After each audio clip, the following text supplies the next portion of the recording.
Halo Sobat Estungkara, terima kasih kita ketemu lagi di hari ini di Ngobrol Inklusif episode kedua. Tepuk tangannya dong. Senang sekali kita bisa bertemu lagi di platform Ngobrol Inklusif ini. Kalau perdana di bulan yang lalu kita ngobrol soal siapa sih sebenarnya masyarakat adat, gitu. Kita banyak mengulik soal hak-hak dari masyarakat adat, apa yang sebenarnya definisi dari masyarakat adat. Dan hari ini secara khusus kita bakalan ngobrol panjang tentang kenapa sih gerakan perempuan itu harus mendukung RUU masyarakat adat dan hak-hak dari perempuan adat khususnya. Nah, hari ini aku nggak sendiri teman-teman. Jadi aku akan ditemanin sama bintang tamu spesial. Kita datangkan nih langsung ke sini. Ada Ibu Eva Kusuma Sundari. Terima kasih, Mbak Steph.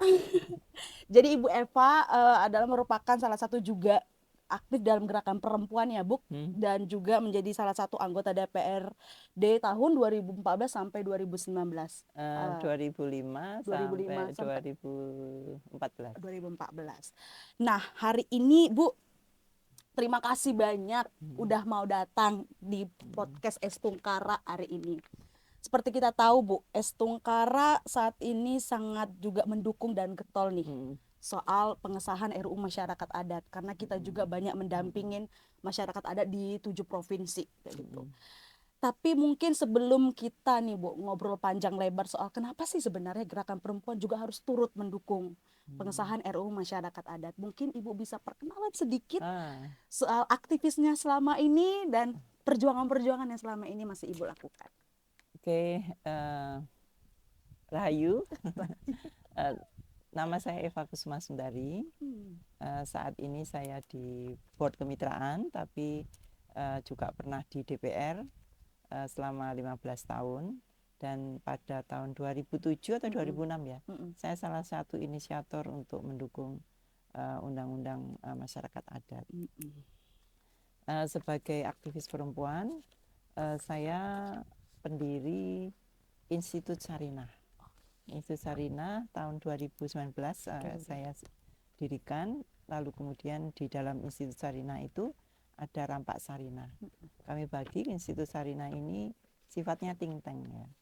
Jadi pemikiran-pemikiran tentang kesetaraan gender, tentang nation building, dan isu-isu strategis lah ya kebangsaan. Untuk Rampak Sarinah itu pemberdayaannya. Jadi ada di 10 provinsi, tapi yang paling aktif ada di Jatim di Kabupaten Kediri. Itu kami membuat rumah greenhouse di 20 desa ya. 20 desa untuk tanam sayuran. Coba lihat teman-teman Rampak Sarinah Kabupaten Kediri ya. Ada yang di Kabupaten Sleman, ada yang di Sulsel dan seterusnya. Kabupaten Kediri itu dekat dengan alam ya. Jadi mereka mengembangkan sejak tahun 2020 sampai sekarang masih jalan. Silahkan ke lereng Gunung Kelut ya, di situ ada Rampak Sarinah yang punya greenhouse di setiap desa di 4 kecamatan sekarang. Itu bisa didatangin ya Bu? Bisa didatangi, lihat di IG-nya juga aktif ya. Kalau panen, kalau apa gitu. Oke Bu, sebagai aktivis perempuan nih Bu, yang sudah bergelut mungkin puluhan tahun, menurut Ibu Eva nih, bagaimana sih sebenarnya gerakan perempuan, atau misalnya mungkin sekarang lebih bilangnya gerakan feminisme, memandang isu masyarakat adat Bu? Oke, saya di Institut Sarinah mengembangkan apa yang disebut feminisme Pancasila. Jadi bukan feminisme liberal, bukan feminisme radikal, bukan juga ekofeminisme, tetapi menggunakan Pancasila sebagai dasar atau nilai-nilai untuk mencapai kesetaraan. Yang lebih saya suka di dalam Pancasila, terutama sila kelima, itu dikatakan yaitu suatu sistem di mana tidak membolehkan adanya penindasan orang per orang. Yang mohon maaf, feminisme radikal itu gagal di situ. Atau feminisme liberal juga mereka cuek terhadap kolonialisme. Kalau di kita enggak, karena kita tidak membolehkan penindasan orang per orang dan bangsa ke bangsa. Karena Pancasila itu kan ideologi yang dikembangkan dari Indonesia yang berlatar belakang korban kolonialisme, dan melihat perempuan dan laki itu bisa menjadi korban dari suatu sistem yang tidak adil, terutama oleh global divisions of labor, di mana negara ketiga itu biasanya menjadi subordinat atau dikalahkan oleh kepentingan-kepentingan negara utara, atau kalau kita ngomong ya neokolonialisme sekarang ya. Dan bisa kita lihat misalkan di Palestina itu baik laki perempuan ya korban, anak-anak juga korban. Benar. Jadi kalau memposisikan laki perempuan itu rivalitas nggak benar gitu. Dan di sila kedua Pancasila itu dinyatakan laki itu nggak bisa menjadi laki kalau nggak ada kontribusi sel telur dari perempuan, rahim ibu, air susu ibu. Jadi jangan kemudian melihat perempuan untuk di downgrade, di subordinat dan seterusnya. Sebaiknya juga perempuan. Kamu nggak akan bisa jadi perempuan kalau nggak ada sperma dari laki. Jadi kamu harus gotong royong gitu loh, untuk proses penciptaan, untuk reproduksi, untuk produksi, dan juga untuk kemajuan bangsa. Gitu. Ini yang dipercayai di feminisme Pancasila itu seperti itu. Kita harus kolaborasi, dan ternyata kolaborasi sekarang kan asas ya di dalam SDGs kita gitu loh. Itu warisan DNA kita itu sudah kolaborasi. Dulu namanya gotong royong, sekarang kolaborasi begitu. Terus ada lagi di dalam pidatonya, bukan pidato, kursus Bung Karno ya, di istana untuk para perempuan dan laki-laki. Ibaratnya ya burung Garuda, sekuat apapun sayap yang satu, kalau yang satu itu sengkleh atau patah, nggak bisa terbang. Jadi dikatakan, hei laki, kamu nggak bisa maju kalau nggak memajukan perempuan. Permasalahan perempuan adalah masalah kebangsaan, bukan hanya masalah gender perempuan gitu. Jadi the way we see the issue of kesetaraan gender itu menggunakan lensa Pancasila itu seperti itu. Jadi nggak bisa dong, boleh ya untuk teman-teman yang punya keputusan aku nggak mau kawin, it's okay, tapi jangan semua nggak kawin dong. Jadi gimana nanti sila kedua yang diibaratkan dengan rantai ya, rantai kotak bundar, bukan bundar semua loh Mbak Steph ya. Kotak bundar itu melambangkan laki perempuan bergandengan tidak putus. Itu kelanjutan bangsa kita. Jangan seperti bangsa Jepang sekarang ya, kemudian Korea Selatan, sampai harus mengimpor orang dari luar untuk menambah populasi mereka. Jadi kolaborasi itu pentingnya di situ. Reproduksi, produksi, kemudian sosial, dan penyelamatan lingkungan. Gitu ceritanya. Jadi kenapa masyarakat adat itu harus di sana? Loh, dia backbone Indonesia. Indonesia itu kan istilahnya apa, negara bangsa ya. Negara bangsa itu ada ya karena ada suku-suku. Dulu sebelum ada Sumpah Pemuda kan kita terdiri suku-suku ya. Benar. Suku-suku itu kalau diperkecil kan ya adat-adatnya itu banyak sekali. Benar. Jadi istilah Profesor Utami yang menerjemahkan Galigo itu ngomong, rumah besar kita memang ada, tapi rumah kecil jangan hilang dong. Rumah besar ini ada karena rumah-rumah kecil ini. Jadi bahasa Indonesia juga, bahasa Jawa jangan hilang, bahasa suku-suku jangan hilang, adat istiadat, dan juga jangan lupa aspek spiritualitas dari bangsa kita itu yang menjaga ini adalah rumah-rumah kecil ini, adat-adat ini. Dan menurut riset dari dosen di UIN, Tulungagung, perempuan itu adalah mediator atau yang meneruskan kepercayaan, ilmu. Ya, perempuan kan madrasah pertama itu ya.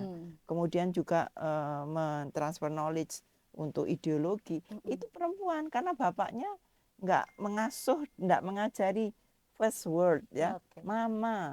Pengetahuan itu kan ibu itu atau perempuan itu penjaga istilahnya peradaban. Karena pengetahuan Dan itulah yang perlunya kenapa masyarakat ada, terutama perempuan, itu mesti terlibat di dalam proyek besar nation character building, keindonesiaan kita. Karena kunci mereka gitu. Karena dalam keluarga ya ibu, mau keluarga ini pinter, keluarga ini hancur, ibunya dilihat.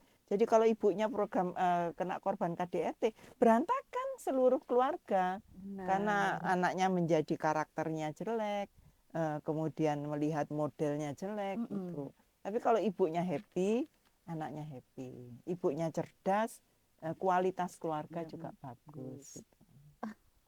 Wow. Aku sangat terkesan sih sebenarnya dengan penjelasan Ibu tadi dari soal bagaimana feminisme memandang perempuan kayak gitu. Apalagi dengan Ibu sebagai pendiri dari Sarina Institute ya, memakai dengan nilai-nilai Pancasila. Tidak lari tapi tetap pada tujuannya ya Bu. Soal bahwa perempuan adalah kunci peradaban. Apalagi Indonesia adalah identitasnya adalah kearifan lokal ya Bu. Orang mengenal Indonesia itu karena identitasnya sangat banyak gitu ya Bu. Keberagaman itu ya Keberagaman Indonesia itu. ya Bu. Nah tapi Bu, tadi yang kayak Ibu bilang ada beberapa kegagalan dari gerakan-gerakan feminisme Bu. Banyak yang bilang kayak merasa kalau saya perempuan di urban atau perempuan yang hidup di kota gitu kan tidak akan relate dengan perempuan yang ada mungkin di pelosok-pelosok desa kayak gitu. Sebenarnya bagaimana sih perempuan harus memandang juga perempuan adat yang ada di kelompok rentan itu tadi Bu? Sebelum dia memandang keluar, itu dipengaruhi dengan bagaimana kau memandang dirimu sendiri. Karena ya makrokosmos itu tergantung mikrokosmos ya. If you have positive self concept, kamu juga akan punya positif konsep juga untuk orang luar. Jadi kalau kau mencintai dirimu, kau akan mampu mencintai orang lain gitu ya. Jadi orang yang kesakitan, orang yang traumanya nggak dibenerin, itu memandang dunia itu gelap. Ya. Feminis juga gitu loh. Jadi bukan hanya feminis, everybody ya. Orang yang korban kekerasan, tapi tidak mampu berdamai dan menggunakan bahasa cinta, memandang dunia itu jadi penuh kebencian toh, Steph. Orang yang trauma, fobia, kayak gitu. Ya, benar. Jadi you must start with yourself. Jadi di feminisme kan ngomong bahwa you are entity yang berdaulat terhadap dirimu. What you think, what you feel, itu adalah kamu sendiri. Jangan manut dikte konstruksi gender. Perempuan tak berdaya, perempuan bodoh, perempuan nggak boleh jadi pemimpin, perempuan harus belajar ini nggak boleh belajar yang lain.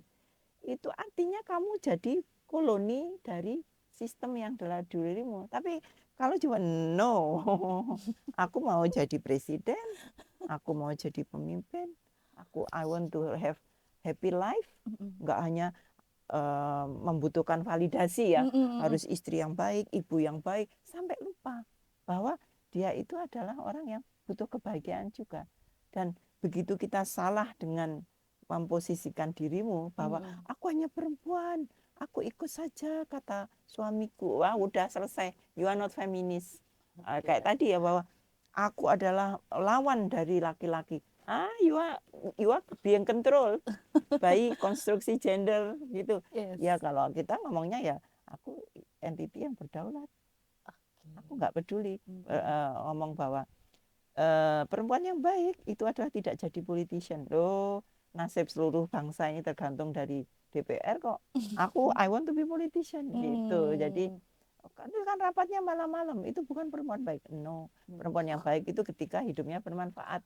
Rahmatan lil alamin kalau orang Islam kan. Ya aku juga pengen dong dapat surga. Karena apa? Investasi kita kan gede ya kalau undang-undang gitu kan dampaknya positif kayak gitu. Jadi aku investasi juga dong untuk duniaku dan dunia kelak ya. Kalau bagi yang percaya, kalau temannya nggak percaya surga ya nggak apa-apa. Tapi surga itu harus dimulai di dunia ini. Dunia ini harus tempat yang baik untuk kehidupan semua makhluk gitu ya.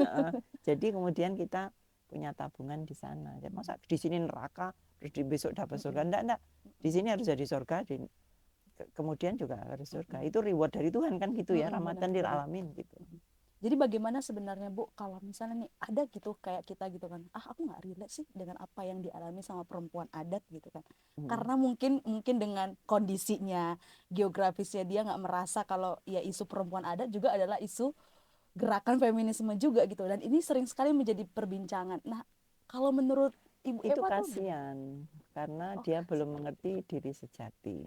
oke. Bahwa diri sejati kalau orang Buddha ngomongnya kamu adalah aku adalah kamu. Nah di Katolik kan juga gitu ya, di Hmm, Kristen. mm. Kenapa? Kan setiap makhluk itu adalah Mm, citra dari penciptanya. Jadi orang yang adat itu juga seperti dirinya, citra dari buatan. Kalau orang Islam, dan kutiupkan ruhku padamu.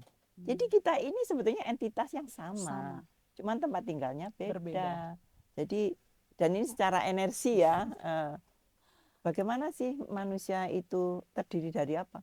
Kita semua ini terdiri dari sisa-sisa ledakan zaman semesta dulu. Oke. Jadi Trump maupun saya itu ya ada flash, ada darah, ada saraf, elemennya sama. Sama. Perempuan di urban sama adat, elemennya sama, Mm-mm. energinya sama. Kenapa? Udaranya sama, Mm-mm. hidupnya juga sama di Mm-mm. bumi.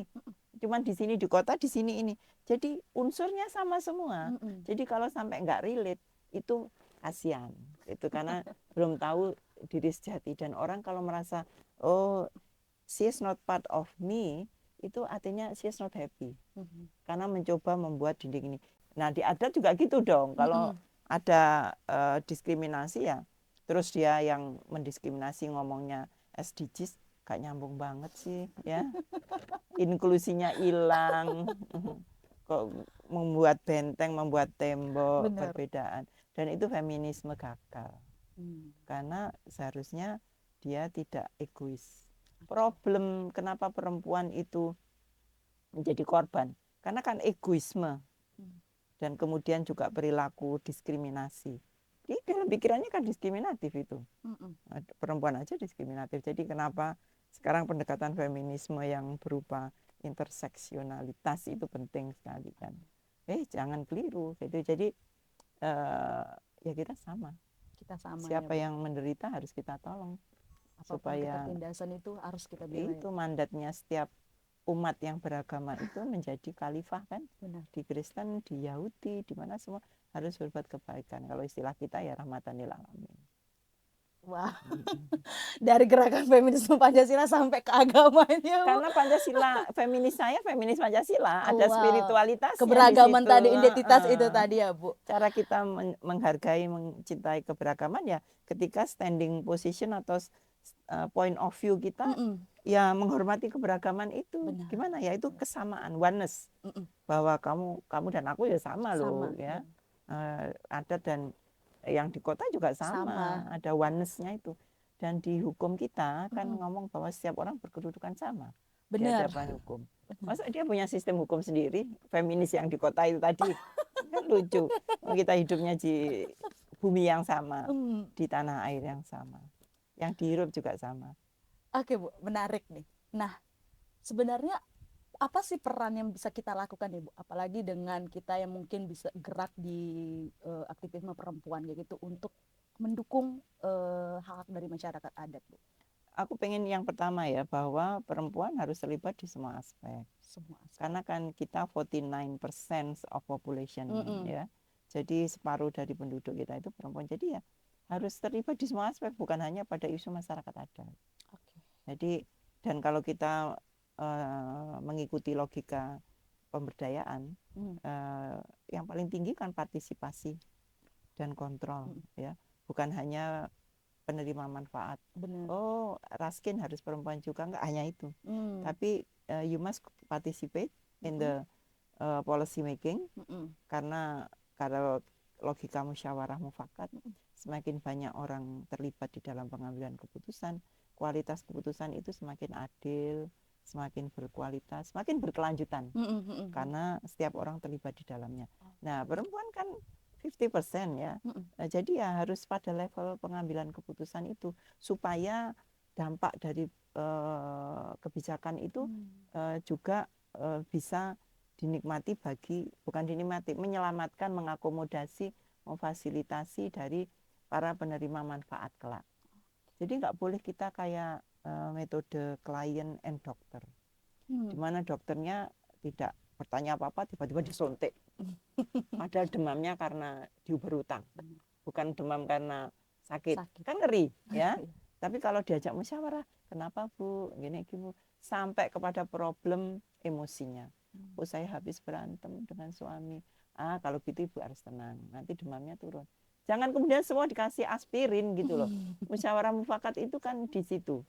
Jadi perspektifnya makin kaya, keberaneka-ragaman itu bukan hanya fisik, tetapi juga keberaneka-ragaman harus diciptakan di dalam musyawarah mufakat yang di situ mengakomodasi inklusi. Gitu. Jadi harus pada partisipasi dan kontrol. This is my life, aku harus mau ikut dong diskusi di dalamnya.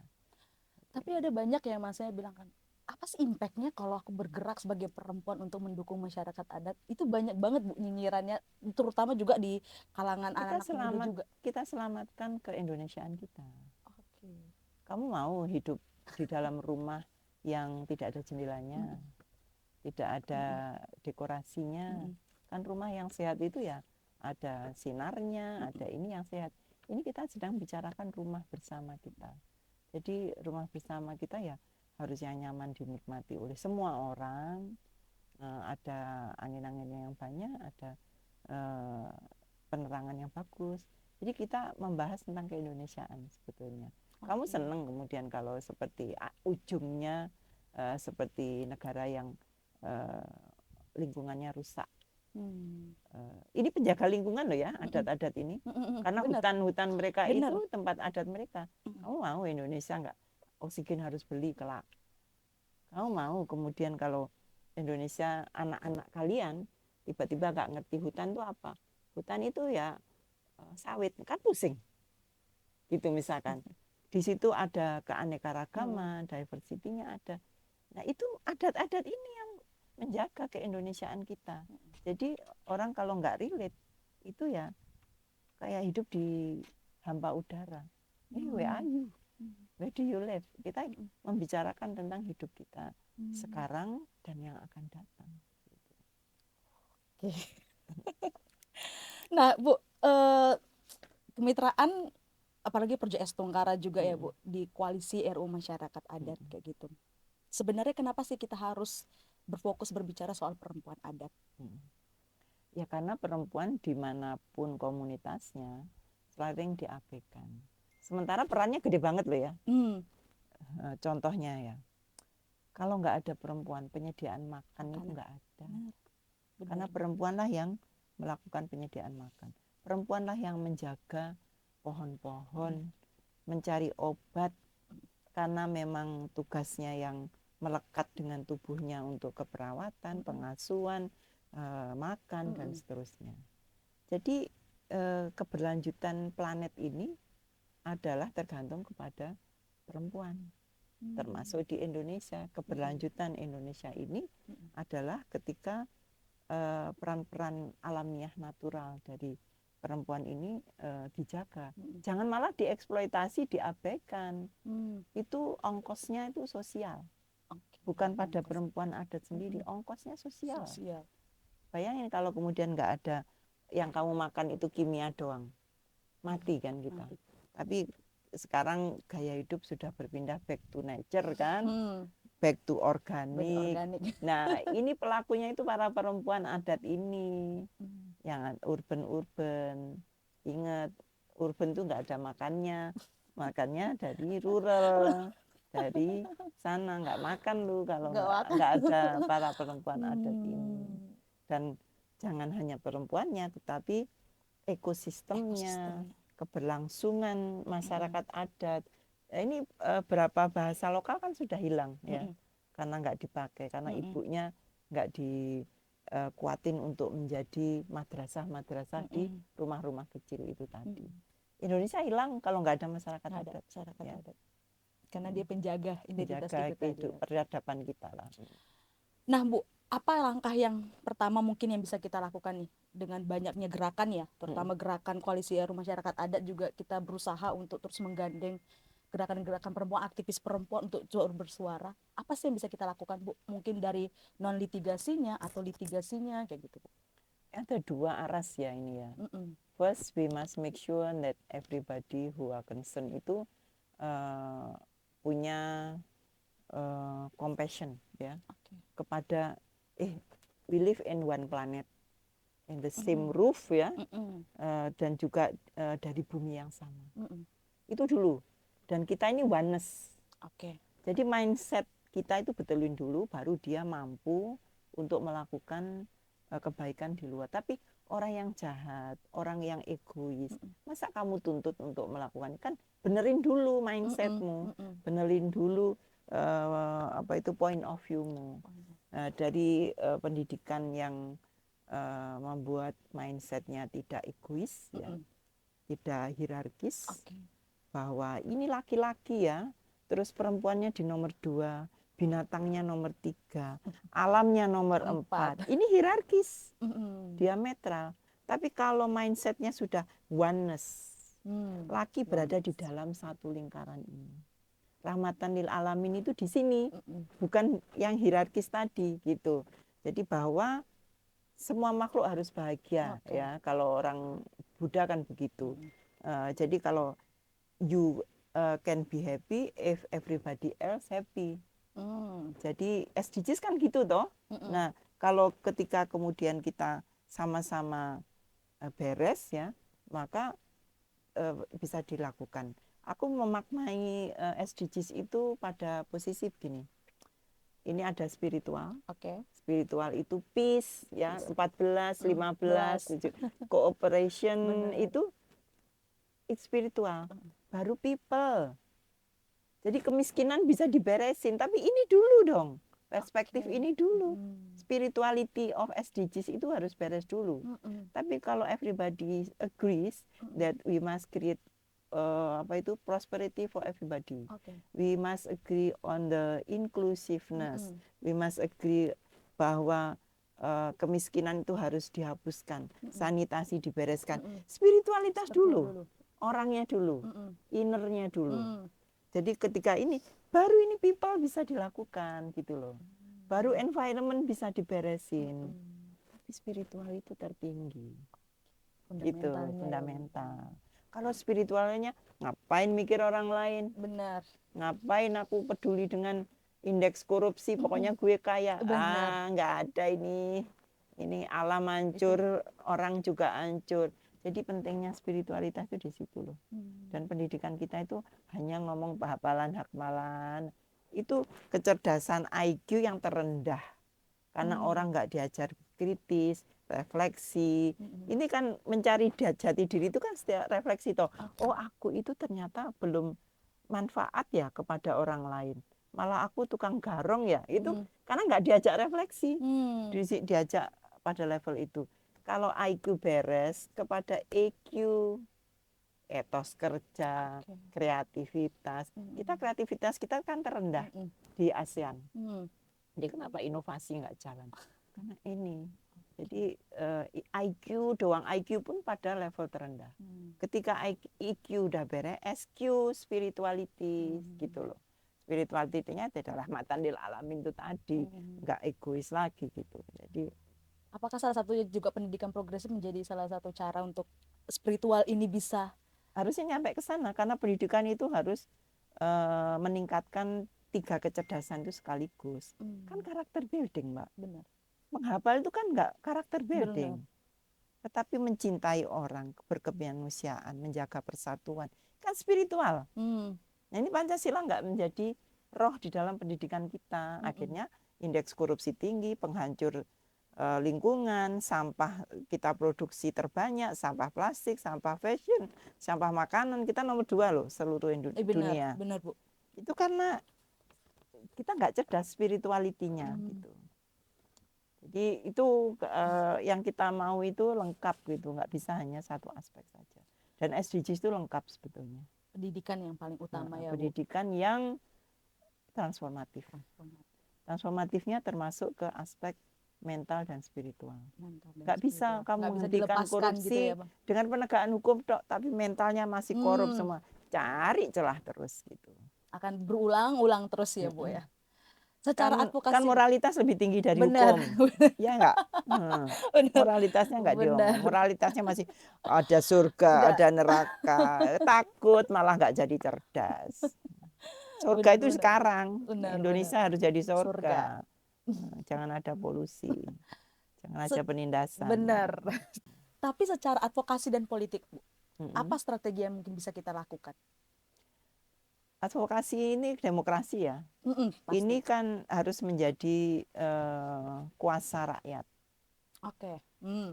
Kenapa kemudian kita harus aktif menggagalkan polisi-polisi yang tidak pada kesejahteraan rakyat. Dan kita berhasil kan beberapa aspek ya. Nggak berhasil untuk di fungsi ABRI, nggak berhasil. Ya. Tapi kemudian misalkan penggagalan pembangunan gedung DPR. Itu kan kuasa rakyat sebetulnya. Terus kemudian pajak yang akan membuat miskin. Pajak Undang-Undang nomor 12 kita protes. Kemarin gerakan buruh berhasil banget. Dewan Penasehat Kesejahteraan Buruh. Marsinah mau menjadi pahlawan sehingga bukan hanya tentara pahlawannya, laki aja, perempuan, rakyat, orang Nganjuk bisa jadi pahlawan kalau memang bermanfaat bagi bangsa kita. Itu gerakan buruh saya pikir menunjukkan bahwa kedaulatan harus direbut dengan cara lobby, pendekatan, dengan cara nongkrongin pejabat-pejabat supaya ngomongnya yang benar kayak gitu. Aku mikir First May kemarin itu pendidikan demokrasi yang bagus, di mana kemudian agenda kelompok buruh itu bisa goal. Nah sekarang agenda kelompok masyarakat adat, agenda kelompok petani, agenda PRT kan sudah masuk ke sana.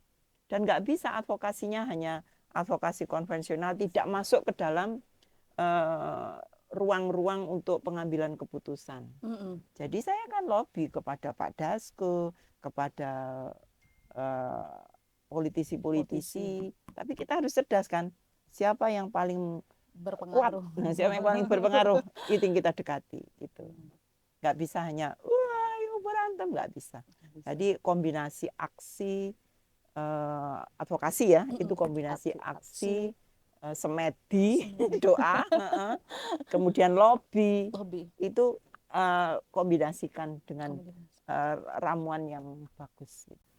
Satu pertanyaan lagi Bu, ini mungkin agak sedikit melenceng dari pokok, tapi ini aku penasaran bertanya, dengan kondisi demokrasi di Indonesia, mungkin kita bisa ngeliat ya Bu, banyak kebijakan yang tiba-tiba langsung muncul kayak gitu kan, tanpa ada pemberitahuan ataupun tanpa masyarakat tahu gini, ini sebenarnya prosesnya bagaimana kita akhirnya bisa keputusan atau misalnya undang-undang itu bisa disahkan. Menurut Ibu dengan gerakan perempuan saat ini, belum lagi dengan sistem sosial kita yang masih patriarki ya gitu kan, dan isu masyarakat adat ini keluar masuk terus di prolegnas, apakah Ibu masih optimis akan ini bisa terjadi, RUU masyarakat adat bisa disahkan? Oh saya percaya pada hukum energi. Jadi ketika ngomong kenapa penindasan terjadi, karena kita membiarkan penindasan itu terjadi. Tapi kalau kita ngomong no kepada penindasan, kita no terhadap demokrasi yang declining, ya kita bisa selamatkan. Ya contoh balik lagi ya, kenapa PPRT kemudian disetujui oleh Pak Dasko? Kita lobby, kita aksi, kita lobby, kita main alfa telepati, kita ambil hatinya, semua measure kita pakai. Nah masyarakat adat kan juga bisa melakukannya. Kalau kelompok buruh bisa, masyarakat adat juga bisa. PPRT sudah Prabowo sendiri yang ngomong, dalam 3 bulan PPRT akan digedok. Kenapa? Karena tadi kombinasi advokasi yang terdiri aksi, semedi, dan apa yang satu lagi, lobby, itu jalan semua. Dan kita ngomong, saatnya aksi yo. Ini aku mau mendekati ini. Aku mau melakukan lobby, kamu aksi. Aksi yang sejalan, karena komunikasi. Aku mau mendekati media ya untuk angkut ini. Aduh, kombinasi itu. Jadi ketika ada demokrasi, demokrasi itu mau istilahnya mengembang atau mengkerut itu tergantung dari kita. Karena demokrasi itu milik kita semua. Oke. Ya kita sangat beruntung lah. Pancasila itu membuat kita cerdas spiritual, mental dan IQ. Jadi bodoh kalau kemudian hanya apa istilahnya kacamata kuda. Oke. Gini dok nabrak terus gini. Oh enggak. Advokasi harus fleksibel, harus open mind. Dilakukan dengan segala cara. Ya, open mind ini terbuka. Oh gitu ya. Oh ya dah yang salah tak deketi. Wah harus kolaborasi dengan gerakan buruh. Ini PRT dengan kolaborasi dengan gerakan buruh sehingga Prabowo ngomong seperti itu gitu loh Mbak. Tapi bukan hanya itu, kecerdasan harus dikembangkan spiritual. Teman-teman bikin grup untuk alfa telepati.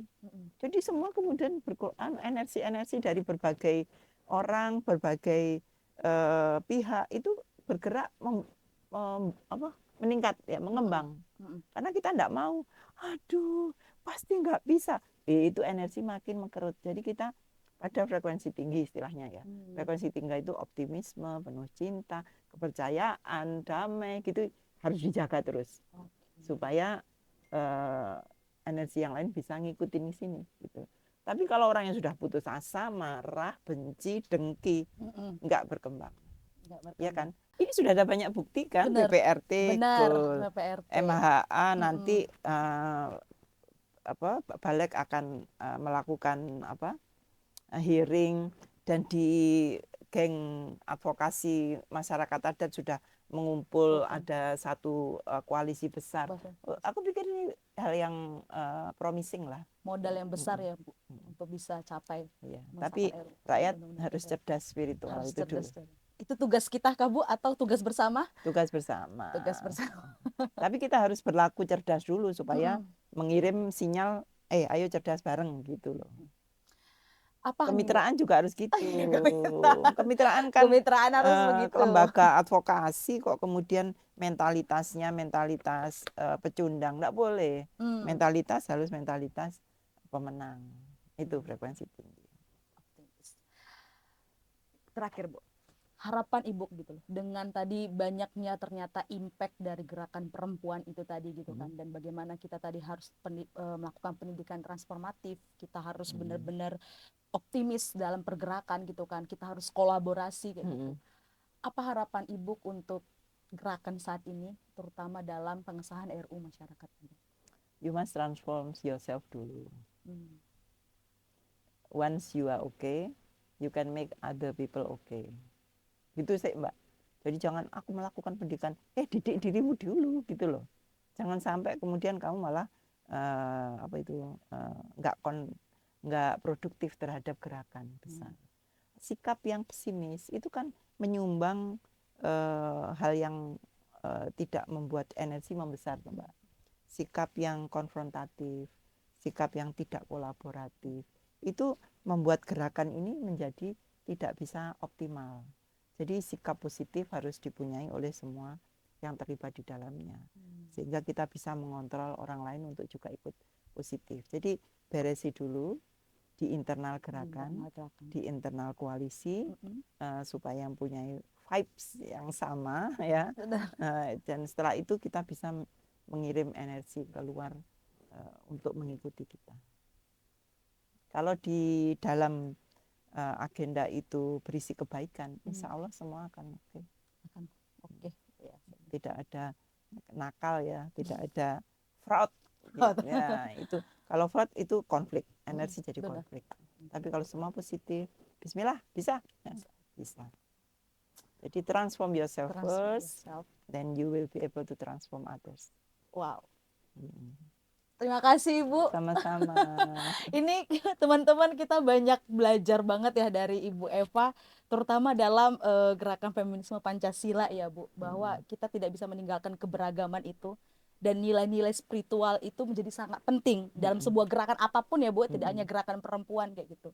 Terutama juga dalam gerakan isu-isu masyarakat adat, bahwa kita menolak segala bentuk ketertindasan kayak gitu. Maka kita harus bergerak juga untuk itu. Terima kasih sekali lagi Ibu Eva sudah Sama-sama mau Mbak datang ke podcast Steph. Estungkara hari ini dengan segala kesibukannya pasti mau meluangkan waktu. Teman-teman, terima kasih sudah mau menonton podcast kita hari ini. Kita banyak belajar ya untuk kenapa sih gerakan perempuan itu harus juga peduli terhadap isu-isu masyarakat adat. Dan semoga dari podcast ini kita banyak belajar dan kita bisa memiliki energi yang positif. Tadi yang dibilang Ibu Eva, kita bisa transformasi diri, baru kita bisa mentransformasi orang lain kayak gitu. Sampai jumpa di podcast Estungkara selanjutnya. Kita akan pasti banyak lagi ngobrol-ngobrol inklusif seputar isu masyarakat adat, perempuan adat, disabilitas, dan kelompok rentan lainnya. Pantengin terus sosial media kita di Instagram @kemitraan_IND gitu, dan di YouTube kita juga di Kemitraan Indonesia. Teman-teman bisa share, bisa like gitu, bisa sebar ke semua teman-teman dan gerakan yang ada kayak gitu kan, agar semakin banyak dukungan terhadap isu-isu masyarakat adat. Sekali lagi terima kasih dan sampai jumpa di ngobrol inklusif selanjutnya.